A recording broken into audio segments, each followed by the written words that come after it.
ना करुणा सिंधु दीनबंधु जगत्पते गोपीश गोपीककांत राधाकांत नमोस्तुते तप्त कांचन गौरांगी राधे वृंदावनेश्वरी वृषभानुसुते देवी प्रणमामि हरिप्रिये वाञ्छाकल्पतरुभ्यश्च कृपा सिन्धु एव च पतितानं पावनेभ्यो वैष्णवेभ्यो नमो नमः।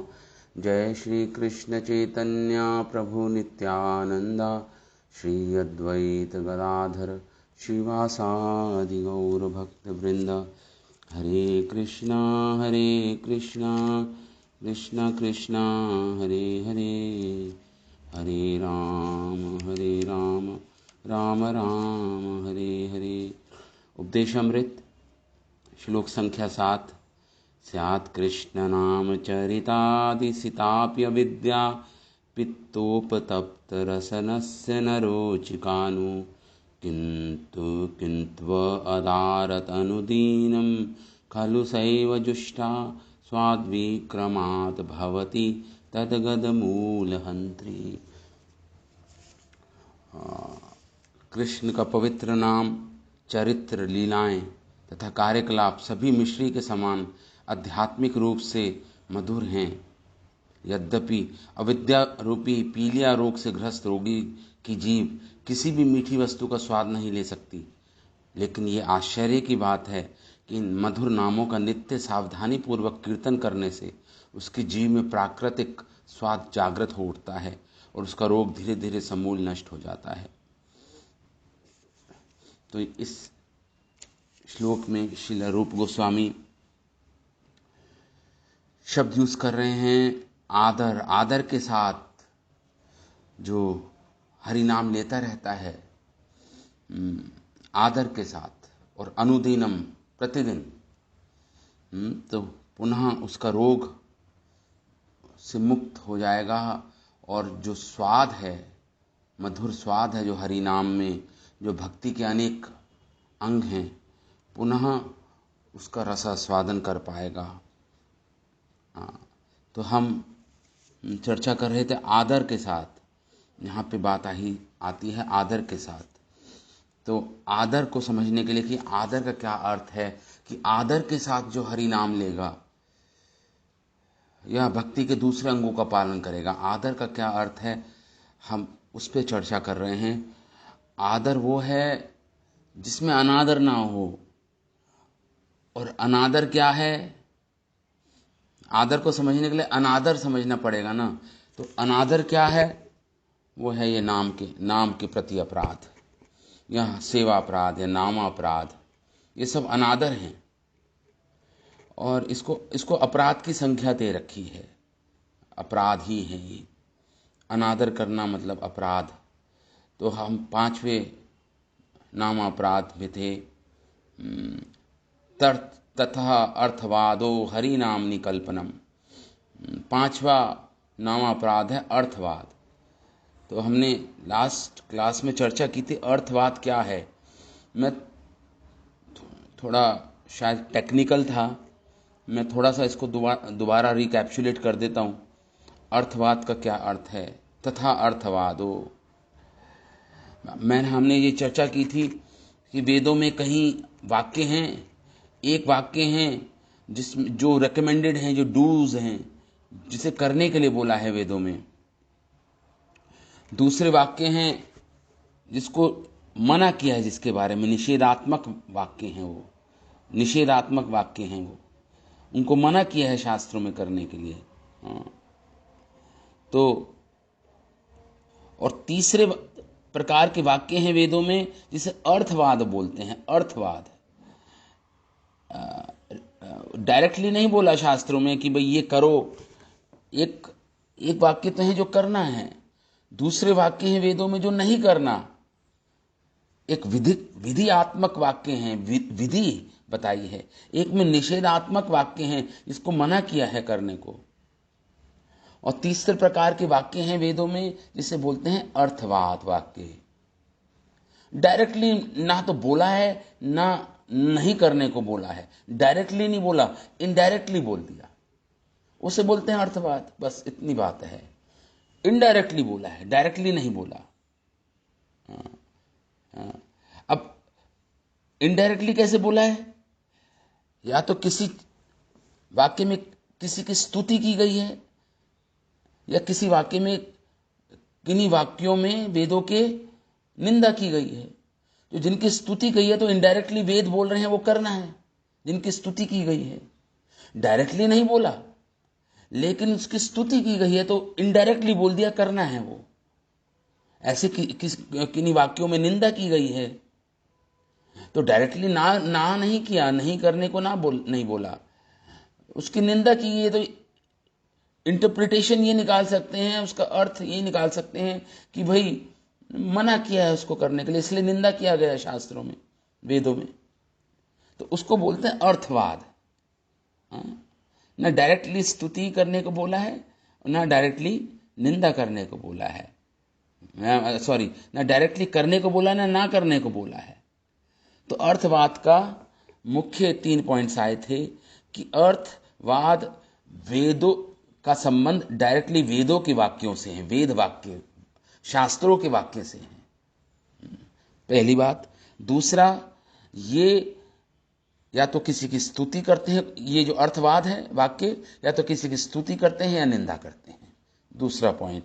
तीसरा पॉइंट ये कि ये इनका उद्देश्य क्या है, ऐसे अर्थवाद वाक्यों का वेदों में जो दे रखा है, ताकि सब जन धर्म के मार्ग पर प्रेरित हों और अधर्म के मार्ग पर अप्रेरित हों, अधर्म के मार्ग पर ना चलें, सब धर्म के मार्ग पर चलें। इसलिए स्तुति निंदा की गई है, डायरेक्टली ना कह के इनडायरेक्टली बोल दिया गया है। हमने कहीं एग्जाम्पल पढ़े, जैसे ऋग्वेद में लिखा है अपाम सोमम अमृता अभूमा, ये अर्थवाद है। मतलब जो सोम यज्ञ से जो सोम यज्ञ करके जो जो ड्रिंक है, लिक्वर, वो प्रकट होता है, उसका पान करना है, उससे आप अमर बन जाओगे, अमृत पान करोगे, वो आपको अमरता का वरदान मिल जाएगा उस सोम को प्राप्त करके। तो अब इसमें तो स्तुति की गई है ना कि भाई सोम यज्ञ करो, सोम का पान करो। तो इसमें आपको प्रेरणा मिल रही है करने को। अब जैसे अक्षयम हा वही चतुर्मास्य याजिना सुकृतम भवति, कि चतुर्मास का व्रत करके अक्षय फल प्राप्त होगा। अक्षय मतलब इनएग्जॉस्टिबल पुण्य प्राप्त होगा, जो कभी खर्च नहीं होगा, इतना पुण्य मिल जाएगा आपको। यह भी अर्थवाद है। प्रेरणा मतलब प्रेरित कर रहे हैं कि भाई करो, आप चतुर्मास का व्रत करो, आपको इनएग्जॉस्टिबल, जो कभी खर्च ना होने वाले पुण्य प्राप्त होंगे, आपको इतना पुण्य मिल जाएगा आपको। तो इसकी स्तुति की गई है। तो इसका मतलब यह है, इनडायरेक्टली बोल रहे हैं करो, इनडायरेक्टली बोल रहे हैं करो। अब आपने चतुर्मास व्रत किया, ये आप स्वर्ग गए, स्वर्ग में आपके पुण्य जब खत्म हो गए तो आप वापस पृथ्वी पर आ गए।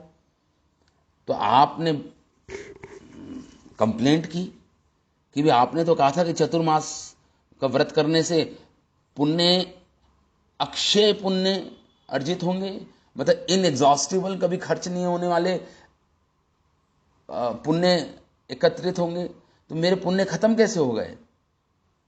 तो आपको बोला जाएगा ये अर्थवाद है, ये वेदों में अर्थवाद बोला हुआ है, अर्थवाद बोला हुआ है। और कहीं वाक्यों में निंदा की गई है, जैसे स्तेना मनः, मैत्रेयाणी संहिता में लिखा हुआ है, स्तेना मनः, मन चोर की भांति है हमारा मन। तो क्या सभी के मन चोर की भांति हैं? नहीं, कईयों के नहीं है। तो इसकी निंदा की गई है, मतलब कि आपको कॉशियस किया जा रहा है, आपको चेतावनी दे दी कि अपने मन को संयमित रखो, अपने मन को अपने वश में रखो, इस प्रकार। तो केवल वेदों में नहीं, हम श्रीमद् भागवतम में भी 1-2 स्टेटमेंट्स हमें मिलते हैं अर्थवाद की। जैसे हमने पढ़ा था, भरत मुनि ने, जड़ भरत जी ने क्या बोला था कि आपके जो सगे संबंधी हैं, पत्नी, पुत्र और परिजन, वो क्या हैं, उनकी तुलना की गई है वुल्फ एंड जैकल्स से, वुल्फ्स भेड़ियों से, भेड़िया से तुलना की गई है। किनकी? पत्नी, बच्चों की और संबंधियों की, क्योंकि जो आप धन कमाते हैं वो लूट लेते हैं। जिस प्रकार भेड़िया भेड़ों में एक भेड़ चोरी करके ले आता है, उसी प्रकार आपकी पत्नी, आपके बच्चे भेड़ियों के समान हैं, आपके कमाए हुए धन को चोरी कर लेते हैं। तो ये अर्थवाद है श्रीमद् भागवतम में। ये अर्थवाद मतलब लिटरल सेंस में इसका अर्थ ये नहीं लेना कि वो भीड़ी है, या लिटरल सेंस में नहीं लेना। इसका अर्थ ये है कि इसका अभिप्राय समझना चाहिए, इसका उद्देश्य समझना चाहिए इस स्टेटमेंट्स का। क्या कि भाई हमें अत्यधिक आसक्ति पत्नी बच्चों से नहीं करनी चाहिए। इस प्रकार से इसका उद्देश्य तो यही है। और जैसे हमने और भी पढ़ा था ब्रह्मवैवर्त पुराण में, यमराज जी बोल रहे हैं कि अन्नदानम च विप्रायः यह करोति च भारते अन्न प्रमाण वर्षम च सक्रे लोको महीयते। कि कोई अन्नदान करता है किसी ब्राह्मण को भारतवर्ष में कोई, भारत मतलब यह करोति जो करता है, अन्नदान करता है किसी ब्राह्मण को, अन्न प्रमाण वर्षम, तो जो जितने दाने वो अन्न के देता है दान करने में, उतने ही समय तक उसको उसकी पूजा शक्रे लोके महीयते, उसकी पूजा होगी स्वर्ग में उतने ही हजारों वर्षों तक, जितने हजारों दाने अन्न के वो देता है। इसे बोलते हैं अर्थवाद। तो ऐसा नहीं है कि लेकिन प्रेरित किया जा रहा है, आपको रेकमेंड कर रहे हैं, रिकमेंडेशन है कि भाई आप करो। ये स्तुति की गई है, अन्नदान करने की स्तुति की गई है। लेकिन लिटरल सेंस में अगर आप लोगे तो इतना नहीं है कि जितना बोला है। इसे बोलते हैं अर्थवाद। एग्जैजरेटेड वे में बोला गया है शास्त्रों में, जस्ट आपको प्रेरित करने के लिए, धर्म के मार्ग पर चलने के लिए, दान करने के लिए अनेक। और तो इसमें ये लिखा है। तो अब लेकिन अगर हम यही वाक्य, वेद वाक्य, जब इसी पुराण में, ब्रह्मवैवर्त पुराण में, यमराज अब क्या बोल रहे हैं, इस स्टेटमेंट के बाद नेक्स्ट स्टेटमेंट क्या दे रहे हैं यमराज जी कह रहे हैं, ये सततम श्री हरेर नामा भारते यो जपेन नरः स एव चिरजीवी स्यात् ततो मृत्यु पलायते।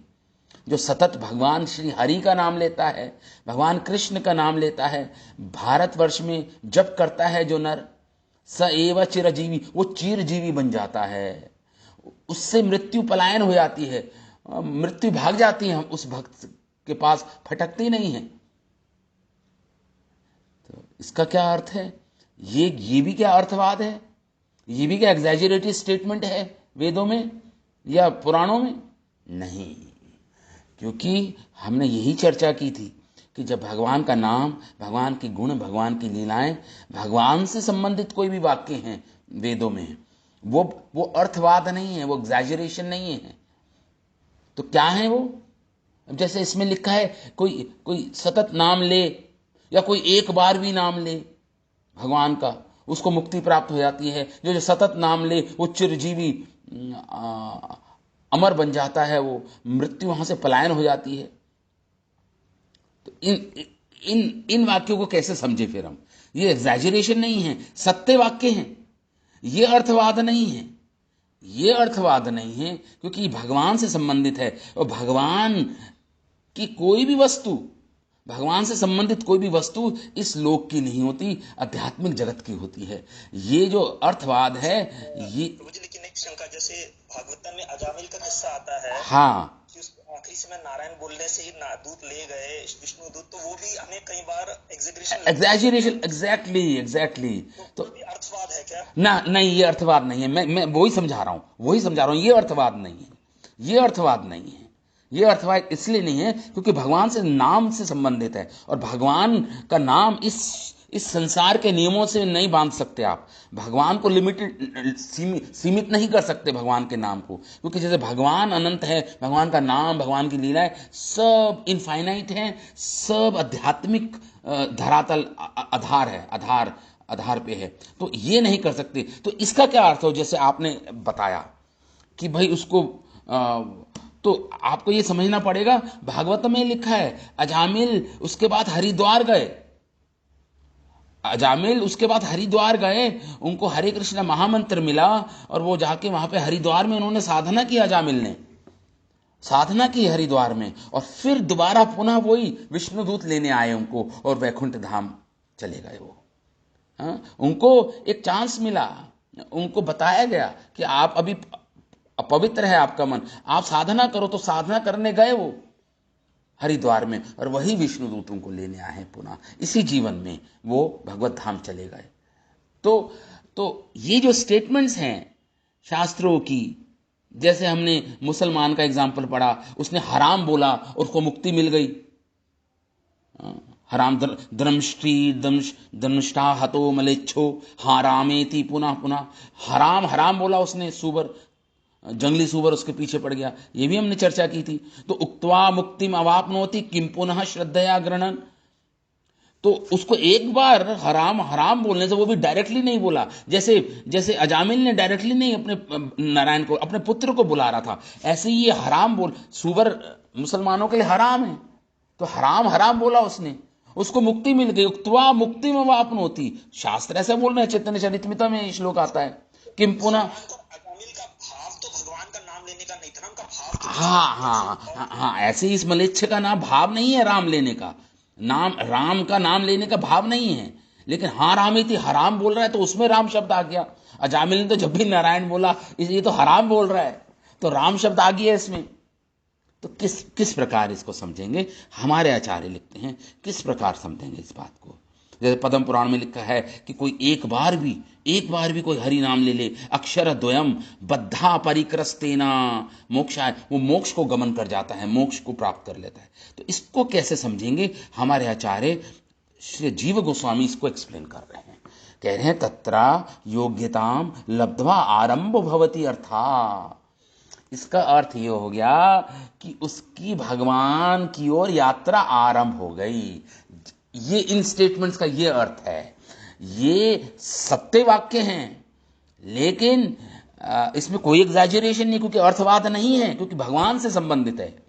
लेकिन तत्रा योग्यता लब्ध्वा आरंभो भवति अर्था, मतलब उसकी जो योग्यता है, एलिजिबिलिटी है मोक्ष की ओर, बिगन हो गई है, इट हैज स्टार्टेड। ये अर्थ है इसका एक्चुअली। जब बोलते हैं एक बार नाम ले लिया भगवान का तो मोक्ष प्राप्त हो गया, तो इसका मतलब ये नहीं कि इसको लिटरली मोक्ष प्राप्त हो गया, इसका मतलब ये हुआ कि वो मोक्ष के मार्ग पर चल पड़ा है एक बार नाम लेने से।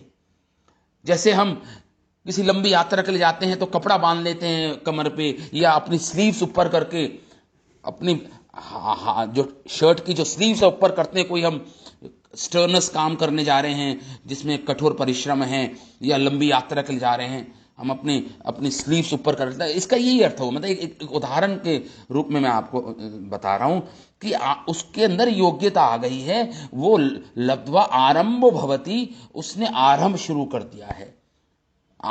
कर दिया है मोक्ष मार्ग पर चलने का, उसका अकाउंट खुल गया, समझ लिए आध्यात्मिक अकाउंट खुल गया है। अब वो आरंभ मतलब चलना शुरू कर दिया है उसने मोक्ष मार्ग पे। वो आरंभिक अवस्था है, देर सवेर पहुंच जाएगा, वो एक जन्म में 2 जन्म में पहुंच जाएगा, लेकिन आरंभ तो किया उसने, अब वो मोक्ष मार्ग पे चल पड़ा है। इसका यही अर्थ है इन वाक्यों का, जो वेदों में पुराणों में जो वाक्य दे रखे हैं। जिस प्रकार आप अजामिल की भी बात कर रहे थे, वो उसने आरंभ कर दिया, उसने मोक्ष मार्ग पर चला, और फिर बाद में हरिद्वार में जाके साधना की उसने।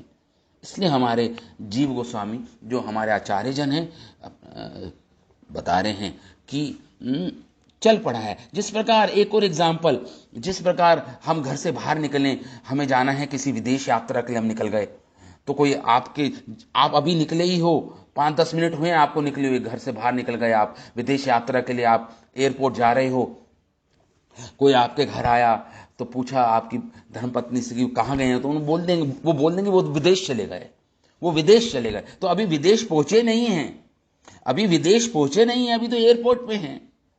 तो कहने का अर्थ ये है कि वो विदेश चले गए, मतलब ऑन द वे है, ऑन द वे, रास्ते में हैं, तो पहुंच जाएंगे विदेश। तो उसी प्रकार जब ये स्टेटमेंट्स दे रखे हैं शास्त्रों में भगवान से नाम के संबंधित या भगवान की लीलाओं से संबंधित, जो एग्जैजरेशन हमें लगेगी लेकिन वो एग्जैजरेशन नहीं है, उसका अर्थ ये है कि वो भगवान भगवत प्राप्ति के पथ पर चल पड़े हैं। बस समय का फेर है, समय उनको सेपरेट कर रहा है भगवान से, समय, बस और कुछ नहीं है। आरंभ उन्होंने आरंभ तो कर दिया है भगवान की ओर, भगवत प्राप्ति की यात्रा उनकी आरंभिक शुरू हो गई है, शुरुआत हो गई है उसकी। ये मतलब है इसका, यही इसका अर्थ है। इसे बोलते हैं अर्थ। ये अर्थवाद नहीं है, अर्थवाद नहीं है। तो वेदों में जैसे कई मैटेरियल बेनिफिट्स बताए हैं वेदों में, आप ये करोगे, आप एक एकादशी का पालन करोगे तो चक्रवर्ती सम्राट बन जाओगे, आप ये एकादशी करोगे तो आपको अक्षय पुण्य मिलेंगे, जो भी है। कहीं वेदों के वाक्य में मैटेरियल बेनिफिट्स बताए, आध्यात्मिक क्रियाओं से जो हमें भौतिक बेनिफिट्स होंगे। शुद्रम श्रुवते फलम, शुद्रम फल मतलब मैटेरियलिस्टिक बेनिफिट, भौतिक लाभ मिलेगा आपको आध्यात्मिक क्रियाएं करने से, भक्ति करने से भगवान की। तो लेकिन आध्यात्मिक लाभ भी बताए हैं। भगवान का नाम सतत करोगे तो प्रेम मिल जाएगा आपको, भगवान का धाम मिलेगा, भगवान के धाम में चले जाओगे। ये भी लाभ दे रखे हैं आध्यात्मिक, और तो भौतिक लाभ भी दे रखे हैं। तो क्या भौतिक लाभ जो दे रखे हैं वो क्या एग्जैजरेशन नहीं है? वो भौतिक लाभ मिलते हैं उनको, लेकिन अगर वो चाहते हैं जब मिलेंगे, अगर वो चाहते हैं कि उनको भक्ति से भौतिक लाभ मिले जब मिलेंगे, अगर वो नहीं चाहते तो उनको आध्यात्मिक लाभ मिलेगा। जो आपकी इच्छा है, जो आपकी चेष्टा है, जो आपका एटीट्यूड है, जो आपकी सोच है कि भक्ति हम करते हैं, हम साधना भक्ति क्यों करते हैं? भाव भक्ति में प्रवेश करने के लिए। भाव आ जा, भाव भक्ति और एलिवेटेड स्टेट है भक्ति की। और भाव भक्ति क्यों करते हैं? हम प्रेम भक्ति तक पहुंचना चाहते हैं। वो उसकी इच्छा है, तो उसको वही मिलेगा भक्ति करने से। लेकिन अगर उसकी इच्छा है शुद्ध फल, जैसे एकादशी का व्रत करने से चक्रवर्ती सम्राट बन जाएगा, तो बन जाएगा। वो स्टेटमेंट्स गलत नहीं है, वो भौतिक लाभ मिल जाएगा उसको। अगर उसकी इच्छा है तब मिलेगा, अगर इच्छा नहीं है तो नहीं मिलेगा। It's very simple. तो भक्ति रसमृता सिंधु में ये पॉइंट को बोल रहे हैं। जो भौतिक लाभ के लिए भक्ति करते हैं उनको बहिर्मुख बोलते हैं, सुपरफिशियल भक्त हैं, डीप नहीं है।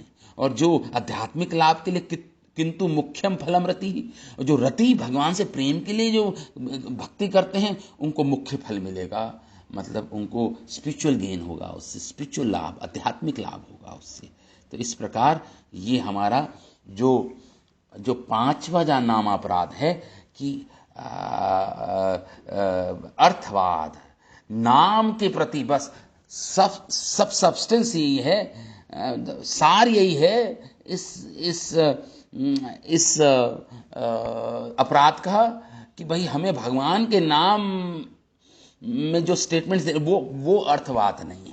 भगवान से संबंधित जो भी वेद वाक्य हैं उसमें अर्थवाद बिल्कुल नहीं है, अंश मात्र भी अर्थवाद नहीं है उसमें नहीं है अर्थवाद। तो ये फिफ्थ नाम अपराध हो गया। अर्थवाद, भगवान से संबंधित जो वाक्य हैं उसमें अर्थवाद निकालना कि भाई ये तो एग्जैजरेशन है, ये वो अपराध है, नाम के प्रति अपराध है। वो नाम के प्रति जहां महिमा बताई गई है हरि नाम की, कई शास्त्रों में, वेदों में भगवान के नाम की महिमा बताई गई है, भागवत श्रवण करने की महिमा बताई गई है, उसमें अर्थवाद नहीं निकालना आपको। वो अर्थवाद वाली स्टेटमेंट नहीं है, वो वाक्य नहीं है। ये हो गया हमारा पांचवा नामापराध। अब छठा नामापराध पे आएंगे। छठा नामापराध है हरि नामनी कल्पनम। टू कॉन्कॉक्ट, और कुछ मिस इंटरप्रिटेशन करना हरि नाम का, कल्पना करनी, एक काल्पनिक अर्थ निकाल देना अपनी तरफ से, आपके अपने निजी काल्पनिक अर्थ निकाल देना हरि नाम का। हरि नामनी कल्पनम, और नामनी शब्द में केवल हरि नाम में नहीं, नाम में ही नहीं, और भी जो भक्ति के जो अंग हैं उसको कोरी कल्पना समझना, मतलब काल्पनिक अर्थ निकाल देना उसका। टू मिस इंटरप्रिटेशन करना, एक काल्पनिक अर्थ बताता है, इमेजिन करना, बस इमेजिनेशन आपकी, अपने ही तरफ से कोई अर्थ निकाल देना, इसको बोलते हैं हरि नामनी कल्पनम। इसको समझने का प्रयास करेंगे। हम में से कितने जन हैं जो हरि नाम का एक काल्पनिक अर्थ निकालते हैं? आई थिंक कोई नहीं होगा। काल्पनिक अर्थ का क्या अर्थ है ये, कि काल्पनिक अर्थ निकाल देना हरि नाम का? इसका क्या अर्थ है, क्या कहना चाह रहे हैं इस नामापराध में? ये छठा नामापराध है जो हम अभी चर्चा कर रहे हैं। काल्पनिक अर्थ का ये मतलब नहीं कि आपने कोई कल्पना की और उसका अर्थ निकाल दिया। कितने लोग हैं जो काल्पनिक अर्थ निकालते हैं नाम का? कोई नहीं निकालता। इसका अर्थ समझने का प्रयास करना पड़ेगा। इसका क्या मतलब हुआ? इसका क्या मतलब हुआ? हरि नामनी कल्पनम, भगवान के नाम की कल्पना करने का क्या अर्थ है? इंटरप्रिटेशन, इसका अर्थ बता रहे हैं सनातन गोस्वामी हमारे हरि भक्ति विलास ग्रंथ में। श्रील सनातन गोस्वामी कह रहे हैं, हरि नामनी कल्पनम च तत् महात्मय अर्थ परित्यागेन दुर्बुद्ध्या वृथा अंतरेण कल्पना चैको प्रारब्ध इति अर्था। इसका क्या अर्थ हुआ? हरि नामनी कल्पनम का क्या अर्थ हुआ? कल्पना करना हरि नाम में, कि मतलब जो महात्म्य हैं, जो महिमा बताई, जो हरि नाम की महिमा है, उस हरि नाम की महिमा को ना समझते हुए दुर्बुद्ध्या, अपनी लिमिटेड इंटेलिजेंस से, दुर्बुद्ध्या अपनी दुर्बुद्धि से, वृथा अंतर कल्पना, एक नियमों को बता देना, विधियों को गढ़ देना। विधियों को मतलब रूल्स एंड रेगुलेशंस को अपने मन से बना देना। इसका अर्थ ये हुआ, चेको अपराध, ये अपराध है, इसका ये अर्थ हुआ। इसका ये मिस इंटरप्रिटेशन अर्थ नहीं हुआ। इसका अपराध, इसका ये अर्थ हुआ कि आप हरि नाम की महिमा को ना समझते हुए अपने अपने निजी रूल्स एंड रेगुलेशंस बना देना हरि नाम को जपने में या भक्ति के अंगों को पालन करने में। अपने अपने रूल्स एंड रेगुलेशंस अपनी कोरी कल्पना से बना देना, अपने नियमों को गढ़ देना, जो शास्त्रों में नहीं दे रखे नियम, अपने ही नियम बना देना। इसको बोलते हैं हरि नामनी कल्पनम। अपने ही नियम बना देना। आप अपने नियम नहीं बना सकते हो।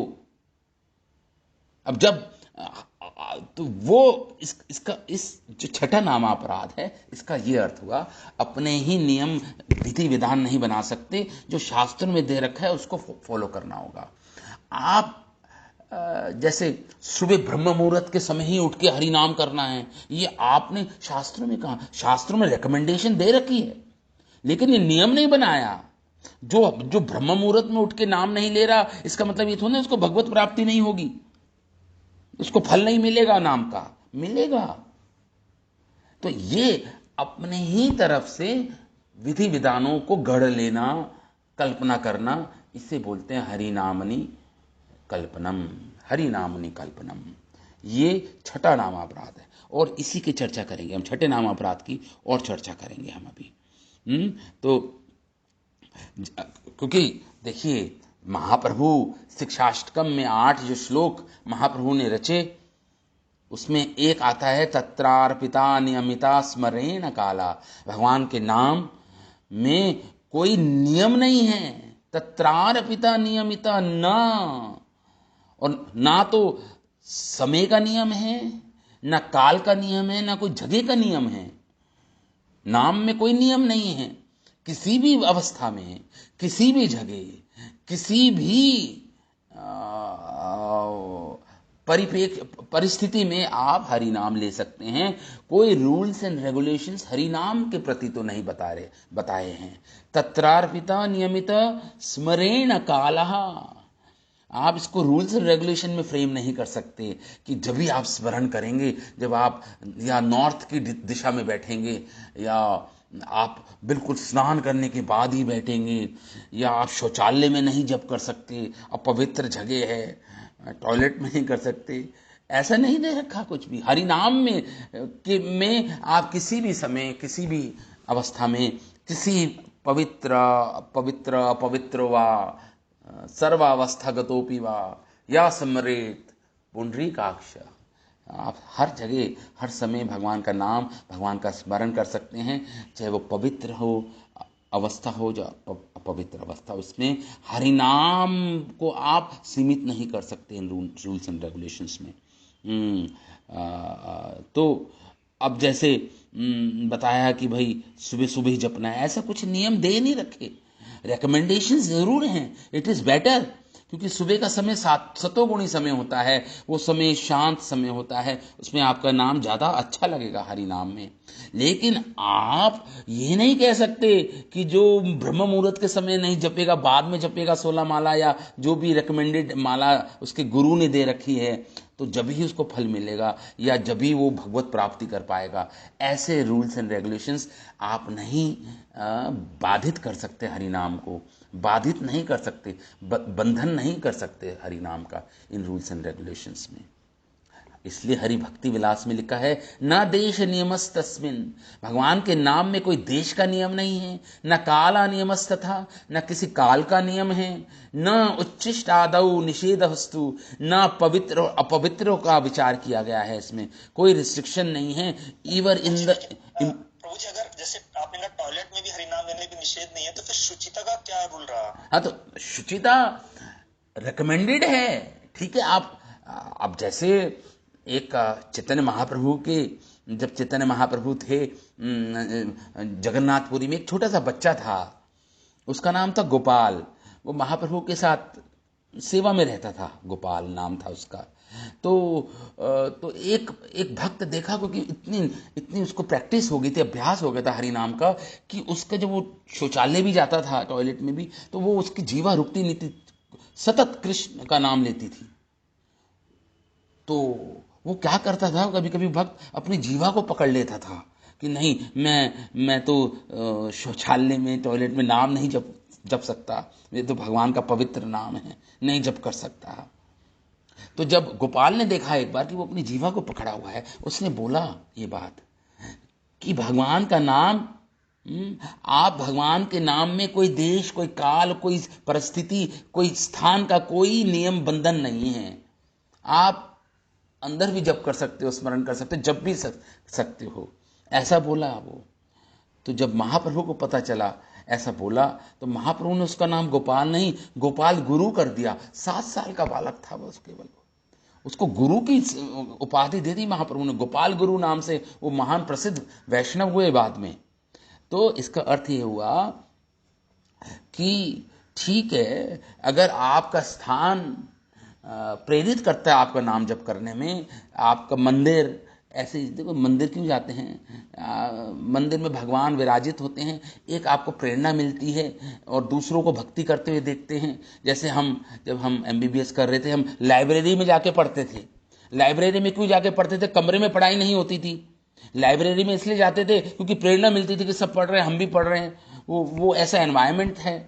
ठीक है, रिकमेंडेशंस हैं, लेकिन रूल्स आप नहीं बना सकते अपने, नहीं, आप बांध नहीं सकते हरि नाम को। रिकमेंडेशंस आप फॉलो कर सकते हैं, ठीक है। अनुकूल वातावरण होगा तो भगवान के नाम में मन लगेगा, भगवान के नाम अच्छा लगेगा आपको करने में। जैसे आप मंदिर जाते हो तो स्वतः आपके जीवा से भगवान का नाम निकलना शुरू हो जाता है, या किसी शुद्ध वैष्णव के समक्ष बैठे हो, या किसी शुद्ध वैष्णव से भागवत स्मरण कर रहे हो, भागवत का श्रवण कर रहे हो, या इसे बोलते हैं स्टिमुलेंट्स, जो स्टिमुलेट करता है आपकी भक्ति को। एनवायरनमेंट, जैसे पिक्चर्स आप घर पे लगाते हैं, या आपके मंदिर में सुंदर सुगंध आ रही है इंसेंस की, तो आपका मन करेगा जप करने का। लेकिन ये मतलब नहीं है कि ठीक है बताया गया है, लेकिन आप रूल नहीं बना सकते, वो रूल नहीं बना सकते, रूल नहीं बना सकते। कहने का अर्थ ये है इस नामापराध का, आप बाधित नहीं कर सकते, ये विधियों में बांध नहीं सकते, विधि विधानों में आप हरि नाम को तो नहीं बांध सकते। लेकिन जो हरि नाम, लेकिन देखिए दो चीज होती हैं, एक होता है मंत्र, एक होता है नाम। ये दो चीजें हैं, मंत्र और नाम, इसमें अंतर है, डिफरेंस है।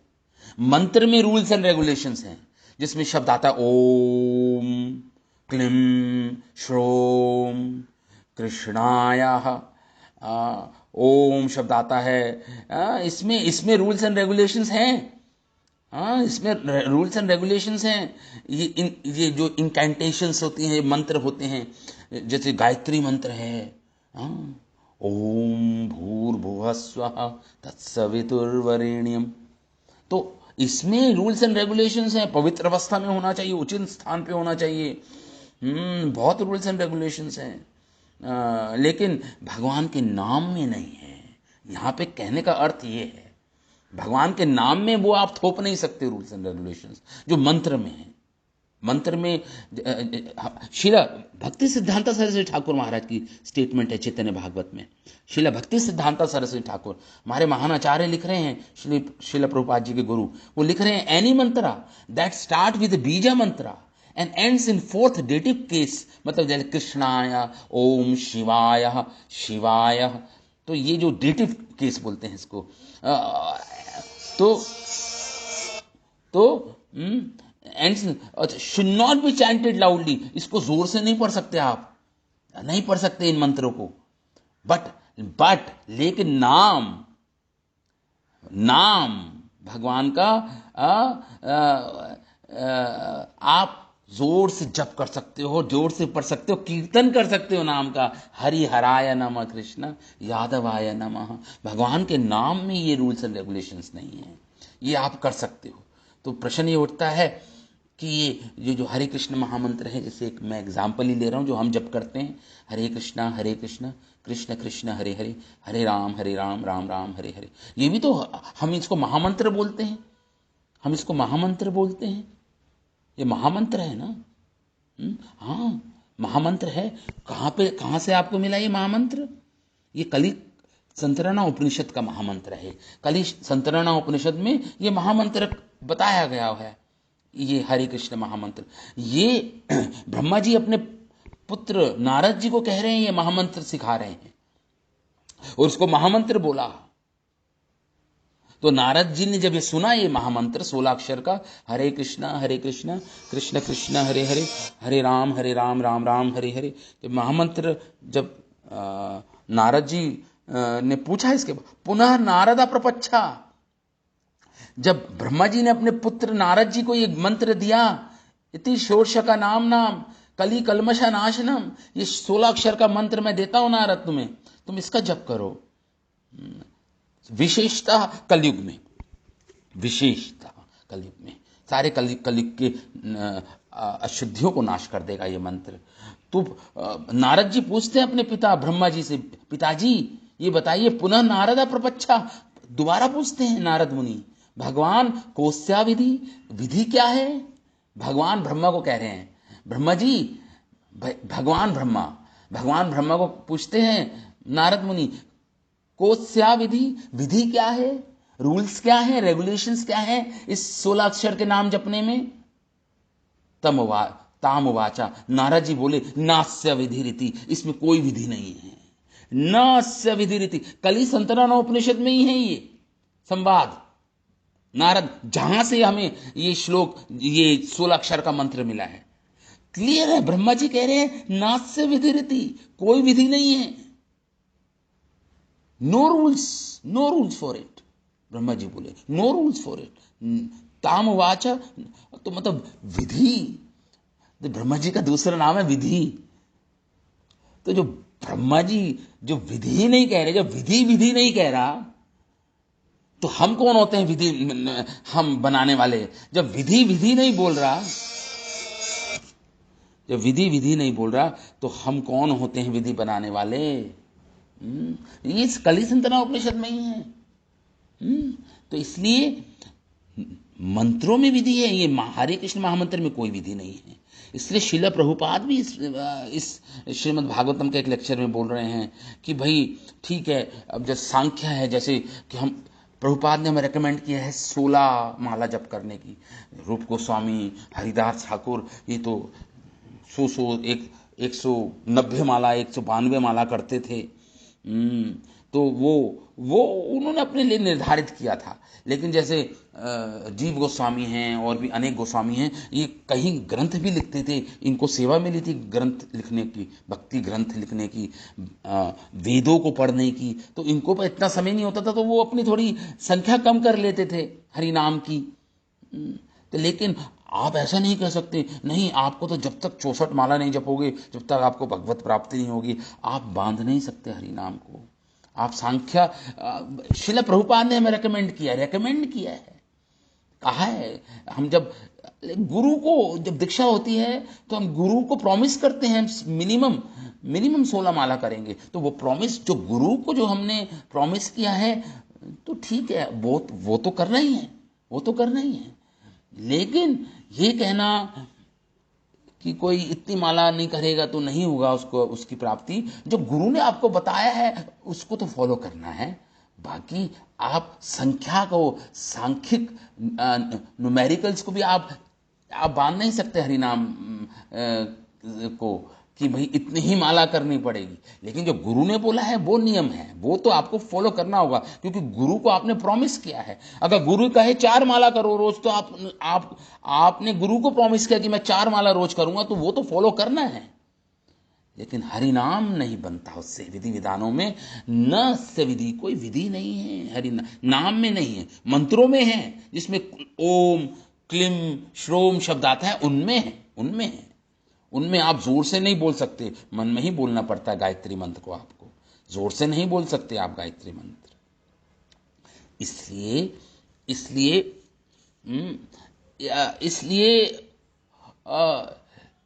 इसलिए हरिनाम की संख्या से हरिनाम को नहीं बांध सकते। इस शास्त्रों में लिखा हुआ है, हरि भक्ति में सकृत अभी परिगीतम श्रद्धया हेल्यावा। एक बार भी अगर कोई श्रद्धा युक्त होकर या मजाक में ही परिहास्य पूर्वक कोई भगवान का नाम ले, हे भृगुवर, हे भृगु मुनि के वंशज, सुनो हरि भक्ति विलास, नर मात्रम तारेत कृष्ण नाम। सारे नरों को, मनुष्य जाति को तार देता है हरि नाम। नर मात्रम तारेत कृष्ण नाम, सकृत अपि परिगतम। एक बार भी अगर फुल फेथ और इनडिफरेंस के बिना, मतलब उस हेलिया हास्य पूर्वक नहीं, अगर सीरियसली भगवान का श्रद्धा से प्रेम पूर्वक नाम लिया जाए एक बार भी, तो ये आपको तार देगा, कृष्ण नाम तार देगा। इसका अर्थ ये हुआ कि आपको कृष्ण प्रेम मिल ही जाएगा भविष्य में। अभी समय, बस थोड़ा सा समय की बात है, आप नाम लेते रहेंगे तो हो जाएगा ये। इसलिए भगवान के नाम की जो महिमा गाई गई है, इसलिए आप कल्पना नहीं कर सकते, आप रूल्स एंड रेगुलेशंस में नहीं बांध सकते। इस नाम अपराध का यही अर्थ हो गया जो हम अभी हमने छठा नाम अपराध है कि आप भगवान के नाम जो दूसरे मंत्रों में विधि विधान है, आप अपनी कल्पना ना कीजिए कि ये विधि विधान नाम के प्रति भी है। नाम पे मत थोपिए उस विधि विधान को, आप अपने मन से मत थोपिए, अपने मन से नहीं थोपना। इसलिए एक महान वैष्णव हुए हैं हरीश्वरी जी, वो लिखते हैं, जब वो पूतना वध के बारे में लिखते हैं, वो जब पूतना को भगवान ने वध कर दिया पूतना का, तो पूतना जोर से धड़ाम से नीचे गिरी, उसका शरीर बहुत बड़ा हो गया पूतना का, वो अपने असली रूप में आ गई राक्षसी के रूप में। और जब उस भगवान ने प्राण भी पी लिए उसके स्तन से, तो वो अपने असली रूप में आ गई, धड़ाम से नीचे गिरी, मर गई पूतना, मृत शरीर उसका धड़ाम से नीचे गिरा। तो उसकी छाती पे भगवान खेल रहे थे। तो उस समय उस समय भगवान त्वत् अपेक्षा अपि शक्तिस तव नामनि प्रबलेत मन मन त्रिजगत कृत कृष्णस्य ते अपि रक्षणस्य ते अपि यत अभूत रक्षणाकारी कारिगुले गोकुले। कह रहे हैं भगवान स्तन अपेक्षा अपि शक्ति, हे प्रभु आपका नाम आपसे भी ज्यादा शक्तिशाली है, आपसे भी ज्यादा महिमा युक्त है, आपका आपके नाम की महिमा है।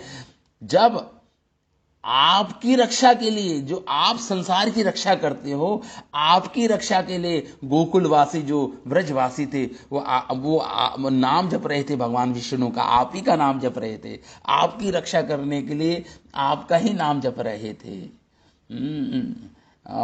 ये you may be the protector of the three world, लेकिन ये नाम आपकी प्रोटेक्शन के लिए ब्रजवासी जप रहे थे, आपका ही नाम। ये इट मीन्स, ये प्रूव करता है कि आपके नाम में आपसे भी ज्यादा शक्तिशाली है, महिमा युक्त है आपका नाम। तो ये हमारा 6th नामापराध हो गया। अब 7th नामापराध पे आते हैं। 7th थोड़ा सा शुरू कर देते हैं, फिर हम बाद में पूरा अगली बार कर पाएंगे। 8:55 हो गए हैं। तो 7th नामापराध है, तो छठा नामापराध भी समझ गए। कोई रूल्स एंड, अपनी कोरी कल्पना करके कोई रूल्स एंड रेगुलेशन नहीं बना सकते आप। ये छठा नाम अगर बनाएंगे तो वो आप नामापराध कर रहे हैं। 7वां नामापराध क्या है नाम के प्रति? नामनो बलाद यस्य हि पाप बुद्धिर न विद्यते तस्य यमेर ही शुद्धि। नाम बलाद, नामनो बलाद, नाम के बल पर आप पाप नहीं कर सकते कि भाई ठीक है मैं तो नाम जपता हूं, पाप कर देता हूं, जो फल आएगा वो मैं वैसे नाम जप करूंगा तो मैं पापों से मुक्त हो जाऊंगा, तो मैं एक दो पाप कर लेता हूं, क्या प्रॉब्लम है? पाप बुद्धि नहीं होनी। नाम कि मैं नाम तो जपता हूं, थोड़ा पाप भी कर लूं तो फल मुझे मिलेंगे नहीं, क्योंकि मैं तो नाम तो वैसे सारे पापों को नष्ट कर देता है नाम भगवान का, ऐसा शास्त्रों में दे रखा है। सारे पापों को नष्ट कर देता, सारे कर्मों को नष्ट कर देता है नाम। तो मैं नाम तो कर ही रहा हूं, पाप भी कर लेता हूं थोड़ा सा। तो ये नामापराध है, 7वां नामापराध है। न विद्यते तस्य यमेर ही शुद्धि। तो कह रहे जो इस प्रकार भगवान का नाम के बल पर पाप करता है, न विद्यते तस्य यमेर ही शुद्धि, वो कितने ही रूल्स एंड रेगुलेशंस फॉलो कर ले वो शुद्ध नहीं होगा, कितने ही माला जप ले वो शुद्ध नहीं होगा। भौ जन्मे यदि करी श्रवण कीर्तन, कई जन्मों तक श्रवण कीर्तन करता है, तबू ना पाए कृष्ण प्रेम धन। महाप्रभु कह रहे हैं उसे कृष्ण प्रेम कभी प्राप्त नहीं होगा जो भगवान के नाम के बल पर पाप करने का प्रयास करेगा, या जिसकी प्रवृत्ति है।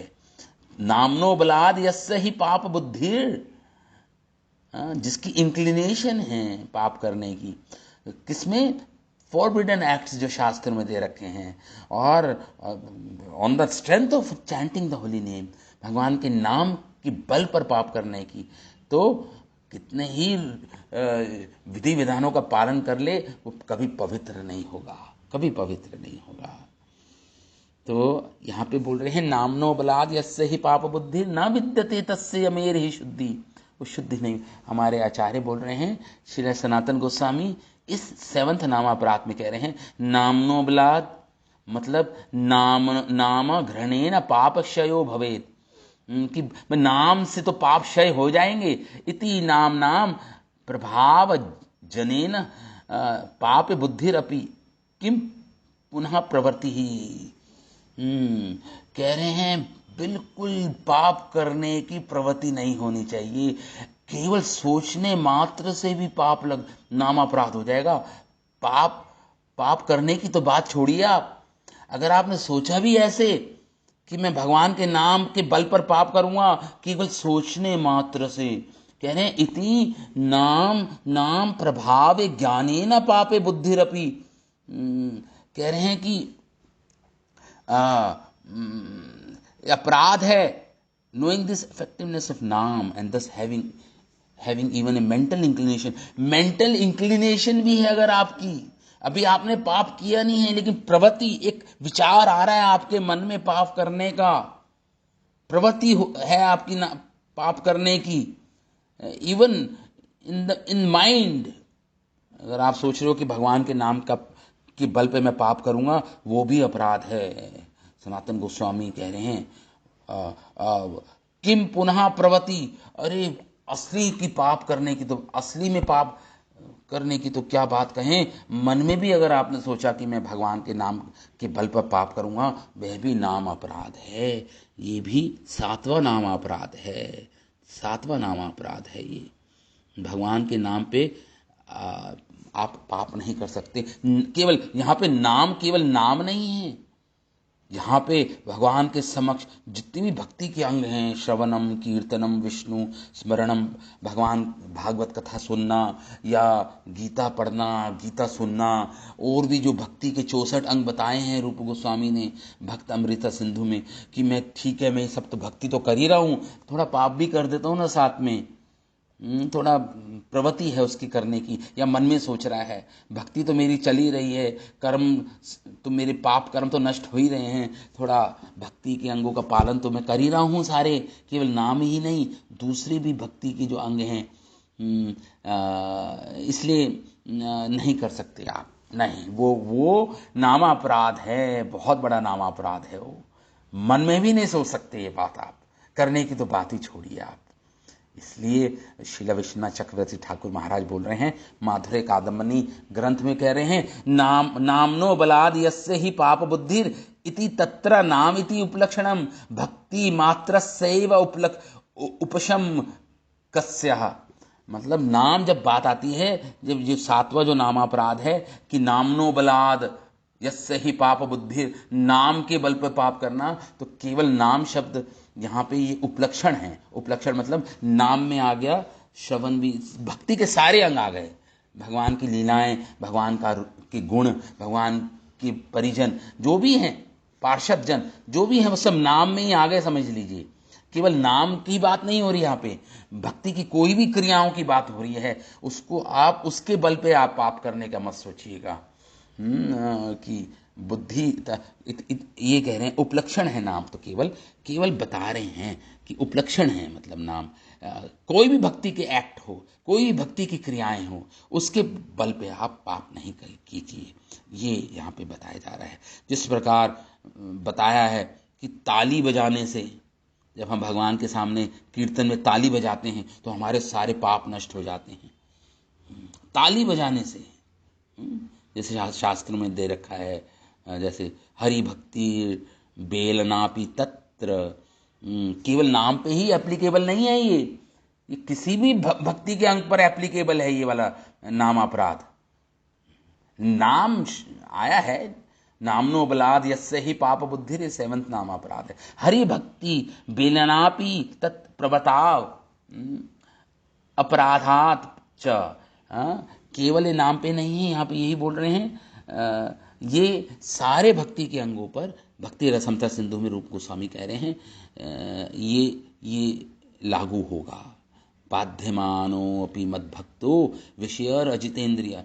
तो अब आपको समझना पड़ेगा, ठीक है, भगवान के नाम का पे पाप नहीं करूंगा, भगवान के नाम के बल पर पाप नहीं करूंगा मैं, तो अब यहां पे समझना पड़ेगा, एक होता है भोग, एक होता है पाप, दोनों में अंतर है। भोग और पाप में अंतर है। भोग क्या होता है, पाप तो आपको पता है जो फॉरबिडन एक्ट्स हैं। भोग क्या होता है, भोग होता है, जैसे एक उदाहरण समझ लीजिए, एक सन्यासी है, वो मधुकरी करता है, वो भिक्षा प्राप्त करता है जितने अल्प मात्रा में, लेकिन अगर वो 10 घरों में जाकर भिक्षा मांगे और स्वादिष्ट प्रसाद मांगे, वो करे, तो वो पाप होगा या वो भोग होगा? वो भोग होगा, पाप नहीं है वो पाप नहीं है।